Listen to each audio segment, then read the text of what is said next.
We'd been warned, but this was the first time that we realised something was happening. Gunfire followed by people running. Police vehicles suddenly appearing on the streets that were emptying fast. Within minutes, helicopter gunships appeared over the presidential palace and government buildings in the centre of Kabul. Anti-missile systems firing chaff into the air. The Taliban had entered the city and the American pilots knew it. For hours they circled above, but there was nothing they could do to stop the takeover of the capital. Occasional gunfire ripped through the air.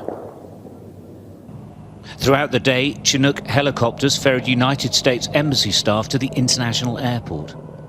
Road moves deemed far too dangerous. It harked back to the images of the ignominious retreat of the US from Vietnam.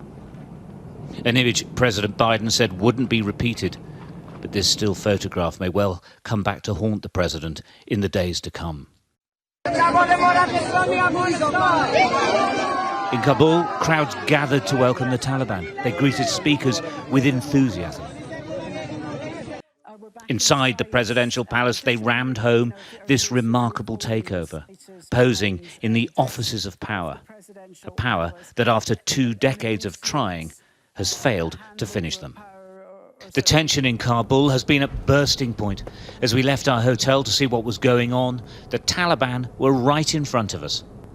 They stared, but let us pass. It won't be like this for long. These streets are usually heaving with people and cars. They were deserted. Traffic jams are a permanent fixture here, the reason army and police checkpoints.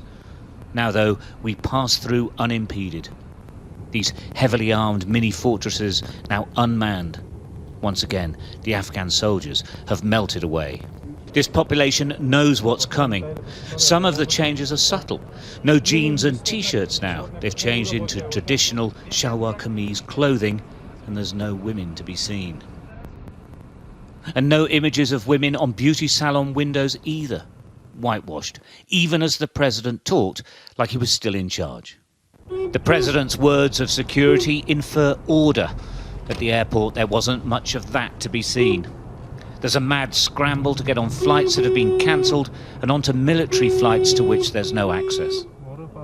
The roads clogged with traffic and Afghan military vehicles, moving in all directions, but mainly away from the Taliban.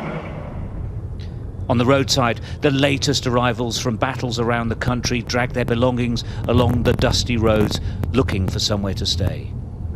None will forget the day the Taliban returned. Their 20-year war is won.